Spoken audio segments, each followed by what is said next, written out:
Hey, what's up, suppers? It is Dives, Mr. Crockpot on Twitter. Welcome to the Suit Up podcast. The Suit Up pod can be found on iTunes and Spotify. Make sure you subscribe if you're watching us here at the Painted Lines YouTube channel. Joining me today is my man Ryan. We're going to talk about the top takeaways and grade the third episode of the Umbrella Academy of Season 2. Ryan, are you ready to suit up? I'm ready to suit up. Let's suit up. I am Iron Man. I find your lack of faith disturbing. I want you to remember the one man who beat you. The Force will be with you, always. A king's time as ruler rises and falls like the sun. I do this all day. What's but a smile on that face? That's my secret, Cat. I'm always angry. Some men just want to watch the world burn.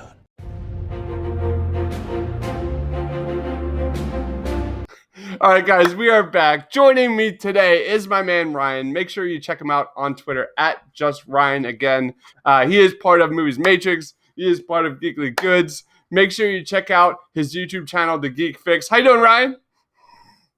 I'm doing good, Deebs. We're talking the Umbrella Academy Season 2 a year and a half after the last season premiered. So I'm feeling good today, man.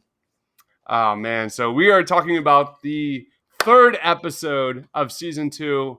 And I shit you not, one of the most laugh-out moments of this show came when Klaus becoming a prophet. And during that intro, you have that like Sony by Bobby Hebb song going on in the background. He sees like an old lady with a huge ring.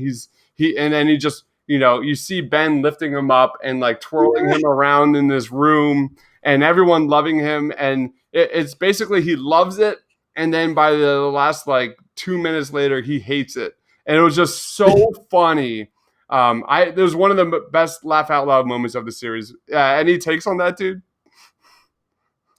Yeah, just the beginning of this episode really implements that one. Klaus is probably one of the best characters to everybody in this show. 100%. And he's also one of the more unique characters that we've seen because he's just a guy who's gone through so much. He's gone through the Vietnam War, if no one remembers, from season 1 that I kind of forgot about until this episode.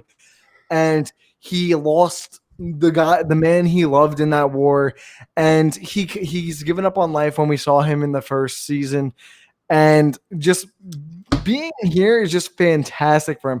The part when he's being lifted up by Ben as a prophet, just showing that he can kind of levitate a few feet off the ground, and everyone's expression of awe is fantastic. Yeah. And then you skip like 20 seconds later, he's in like the middle of a field being like praised by hundreds of people. And he's like so done with it. He tells people to look, he like tricks them to look away. And then he crawls under them and then tells Ben to get the fuck in the car and kind of just rolls off. And then they find him later on at the house, which I just think is fantastic.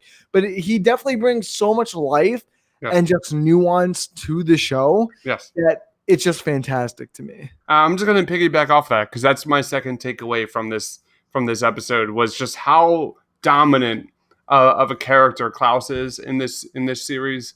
Robert Sheehan plays this guy, and man, like that acting towards like that third act of this episode when he sees his former partner, and you can just see the angst, you can see the tragedy, and you can see the sadness in his face, and his performance was really, really impressive. If there was like one character, and I love Fives. Five is adorable. He's fascinating. I could watch an entire origin show on, spinoff of Fives, but Klaus is the most fascinating character in this series. Without a doubt. And the one thing that this episode starts doing is it starts having other character interactions rather than Five running into each and every one of them by himself. Now we start getting Klaus and why am I blanking on her name? I literally just said it 5 minutes ago. Great. The girl's name. Oh, I don't know her name. We literally said it 5 minutes ago too. It wasn't even that long ago. We just had like a major brain fart moment. For real, man. Isabel? No. Rachel? No. But anyway, Luther's girlfriend, we're just gonna say. he finally starts talking to like Luther's girlfriend, and they have this type of, oh, it's nice to see you, because we have to remember, to us, we just saw him in like a previous episode. Klaus was the first one to be there. He was sent there in 1960, and he's seeing her for the first time in 1963. So that's a full 3 years. And then she finally meets Luther. Like, all these characters are finally meeting each other in this episode, that it starts implementing where they are at in their relationships with Vanya and Luther. I was about to say Kanye West. No, Klaus Kanye West. and Luther's girlfriend, that I still can't remember her name for some reason.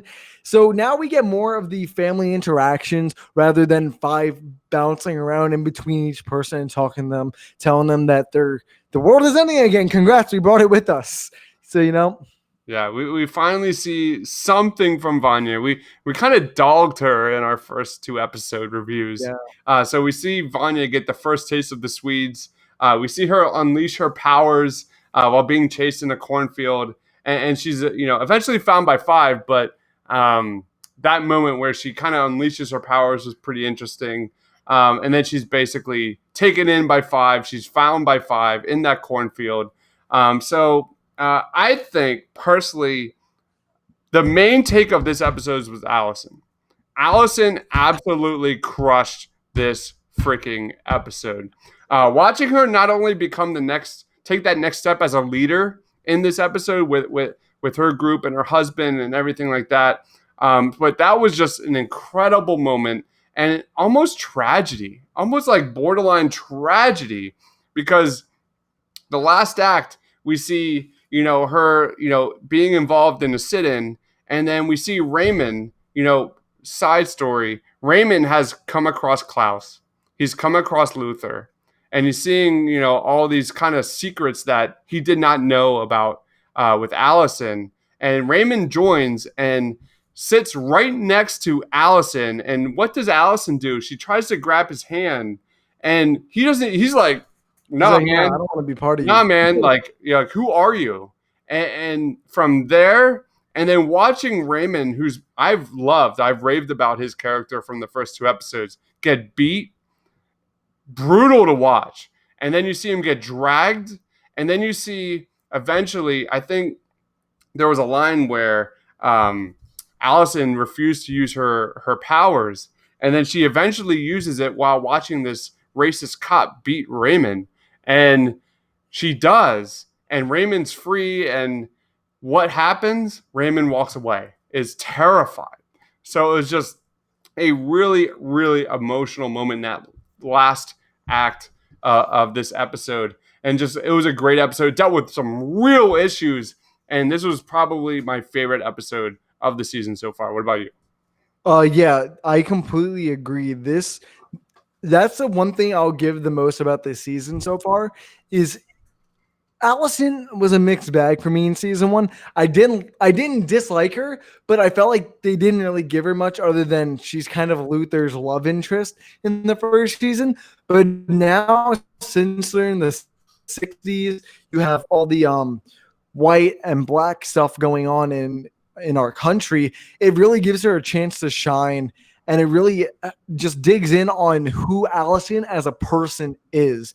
And everything that happened with her throat getting slit, she's refused to use her powers up until this moment, because I think it was episode 2 or maybe towards the end of episode 1 where the cops come and arrest Raymond for the assault she did against the white men in their like little group meeting session type area in the hair salon. And she goes to use her powers, but she really doesn't want to use it. You see that she doesn't want to use it, so she just doesn't use it. But now she fears that the man that she married is going to die, so she uses it to help him.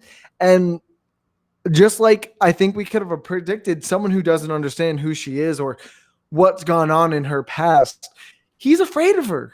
I think a lot of us wouldn't be afraid of what she can do, because back in 1960s, an African American, whether it's a male or female, cannot just go up to a white cop and say, please leave. You can't even do it nowadays, let alone in the 1960s when tensions were just as high or even just higher back then. And I think it gives her, I think this story that they're leading her on is going to give her some real good depth by the end of the season. And I feel like she's going to come out a much stronger person than she did out of season 1 into season 2. All right, let's talk about grades. How would you grade this episode, man? I would grade this episode 8.5. Vanya, they lean a lot more on the Vanya stuff. I know what led her to the end of season 1 was more of an emotional thing, how Sir Hargreaves kind of was this emotional lock on her. Like, he didn't want her to find out about these powers because he knew how dangerous they were. And she felt very betrayed by her own family because the whole first season was about her not having powers when the whole rest of them were having powers, saving the world. And she was kind of that human normie staying behind, not doing very much with her life.